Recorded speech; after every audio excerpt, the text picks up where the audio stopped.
Welcome to the fucking news. I'm your host, Kellerman, and here's some of the shit going on in the world today. In Sudan, the Arbat Dam burst, wiping out over 20 villages. At least 60 people died, 200 are missing, and 50,000 are affected by the flooding. Plus, it was the main drinking water source for Port Sudan. Then in Kenya, 13 prisoners escaped from a police station, including a man accused of murdering and dismembering 42 women. 8 police officers have been arrested, suspected of aiding in their escape. Flash flooding in Indonesia has killed 16 people and more are missing. Finally, humanitarian aid was allowed back into Darfur after the Sudanese government closed its borders 6 months ago.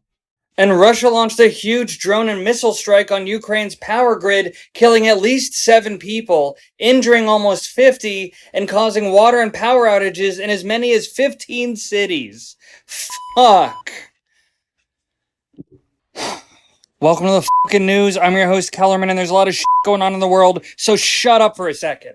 Brazil is fucking on fire. Smoke is enveloping entire cities. Sao Paulo alone has received a record-breaking 3,500 fire alerts this month, and that's just this month. In the United States, Donald Trump has been indicted again in the election interference case with charges that supersede his presidential immunity.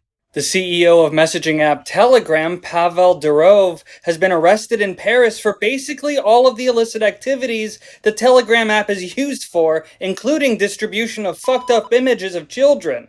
Pavel, of course, denies any wrongdoing. In Lebanon, Israel carried out a preemptive strike on Hezbollah rocket launching platforms, precision striking over 100 of them in a matter of minutes. Hezbollah retaliated by firing roughly 320 rockets at IDF bases, but were reportedly planning a much larger attack that's been thwarted. In France, President Emmanuel Macron rejected the left-wing choice for French Prime Minister, basically leaving France without a functioning government going on 2 months now. And in Afghanistan, the Taliban passed new vice and virtue laws that prohibit women from speaking or showing their faces outside of their home. They're also not allowed to look directly at men that they're not related to, or take a taxi without male accompaniment. Follow me if you give a shit. Oh, and subscribe to my fucking Substack already. Welcome to the fucking news. I'm your host, Kellerman, and here's some of the shit going on in the world today. Typhoon Shanshan has made landfall in Japan. So far, at least 5 people have died, thousands are without power, and 4 million have received evacuation orders. Israel's been drastically stepping up their raids in the occupied West Bank, with the death toll just from the past few days being reported as 17 people, with 5 of those being confirmed militants, including an Islamic Jihad commander. In Venezuela, as things seemed to be calming down, at least in the media, thousands of people took to the streets in reinvigorated protests against their recently re-elected president, Nicolas Maduro. And in an effort to combat a looming drought and famine, Namibia announced plans to cull over 700 animals, including elephants, zebras, and hippos, and distribute the meat to people struggling to feed themselves. So tell me what you think about that in the comments. Welcome to the fucking news. I'm your host, Kellerman, and here's some of the weird shit that's happened lately. Over 100 tons of dead fish have collected around a port in Greece, which scientists say is a result of extreme climate fluctuations.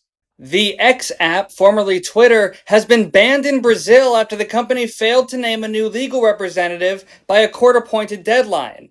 It will be illegal for anyone in Brazil to use the app until the company complies with the court's orders and pays existing fines.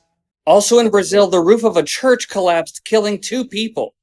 In the United States, a Venezuelan gang known as Tren de Aragua have been terrorizing residents of Colorado with multiple cases of home invasion, burglary, and theft being investigated, though there is some discrepancy over how widespread the problem actually is, with some officials saying that the one video of an isolated incident is being used to push some anti-immigrant agendas. At least 7 people, including a 14-year-old girl, were killed when a Russian airstrike hit a residential building and a nearby playground in Kharkiv. Over 70 people were injured. And Israel has agreed to humanitarian pauses starting this Sunday to allow for polio vaccines to be given to the children of Gaza, because that's a concern now. Follow me if you give a shit.